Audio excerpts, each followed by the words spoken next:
Le premier point est relatif aux sanctions qui ont pu être prononcées à l'encontre d'Alexandre Benalla après le 1er mai, événements qui ont d'abord justifié la tenue de nos travaux.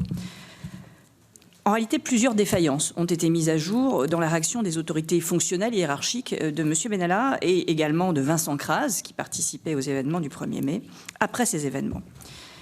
Je le dis sans embâche, la Commission n'a trouvé ni approprié les premières suites qui ont été apportées aux agissements commis, ni proportionné les sanctions qui ont été prétendument infligées. Et nous avons regretté l'incompréhensible indulgence de la hiérarchie d'Alexandre Benalla, qui a conservé dans l'équipe de l'Élysée un collaborateur qui avait gravement manqué à ses devoirs. Et quand j'indique qu'il avait gravement manqué à ses devoirs, ça n'est pas de mon avis, c'est de l'avis de toutes les personnes qui ont été auditionnées par la Commission. Ce qui frappe en réalité, ça n'est pas tant la sanction qui a été infligée en mai, mais bien la confiance qui a été maintenue à Alexandre Benalla jusqu'en juillet. Tout d'abord, nous avons pu constater ce que je qualifierais d'une chaîne d'irresponsabilité en l'absence de signalement immédiat au parquet de ces faits. Rappelons-nous, revêtu d'un signe de police, selon l'IGPN, et peut-être armé sur la voie publique pour l'un d'eux, Alexandre Benalla et Vincent Crase ont ouvertement, le 1er mai 2018, fait usage de la force à l'encontre de manifestants. Les suites pénales relèvent aujourd'hui de la justice, mais ces faits présentaient déjà, pour les autorités et fonctionnaires informés, tous les indices qui permettaient d'envisager la commission d'un délit.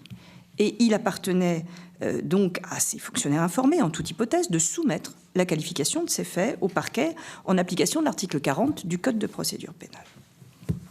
De façon assez surprenante, c'est la présidence de la République, et non pas le ministère de l'Intérieur, qui a été alertée la première, dans la nuit du 1er mai, de l'existence d'une vidéo des incidents. Et c'est également la présidence de la République qui a transmis l'information au ministre de l'Intérieur et au préfet de police. À l'inverse, plusieurs services clés, dont l'intervention aurait pu perturber le règlement discret de cette affaire Benalla, ont été maintenus dans l'ignorance jusqu'en juillet 2018. Ni la Direction générale de la police nationale, ni l'Inspection générale de la police nationale, ni la Direction générale de la gendarmerie nationale n'ont été avisées de ces faits. Aucune des autorités qui étaient informées, aucune de ces autorités, c'est-à-dire l'Élysée, la préfecture de police, le ministère de l'Intérieur, qui connaissait ces agissements, ne les a signalés au procureur de Paris, chacune se défaussant a posteriori sur l'autre de la responsabilité du signalement. Ce que nous en avons déduit, c'est que bien loin du traitement hiérarchique normal, rapide, rigoureux, qu'aurait mérité un événement impliquant un agent de l'Élysée de ce niveau, de surcroît, ces dysfonctionnements témoignent de la fébrilité de l'exécutif face à un risque politique et risque que représentait la diffusion de cette vidéo sur Internet, et donne le sentiment que l'Élysée a, vainement, il faut le dire, souhaité se réserver le traitement du problème pour se préserver d'un possible scandale. Voilà quelles sont les premières conclusions sur cette chaîne d'irresponsabilité. S'agissant toujours des suites données aux événements du 1er mai à l'encontre de M. Benalla, je dois dire que nous émettons des doutes assez clairs sur l'effectivité réelle des sanctions qui ont été infligées.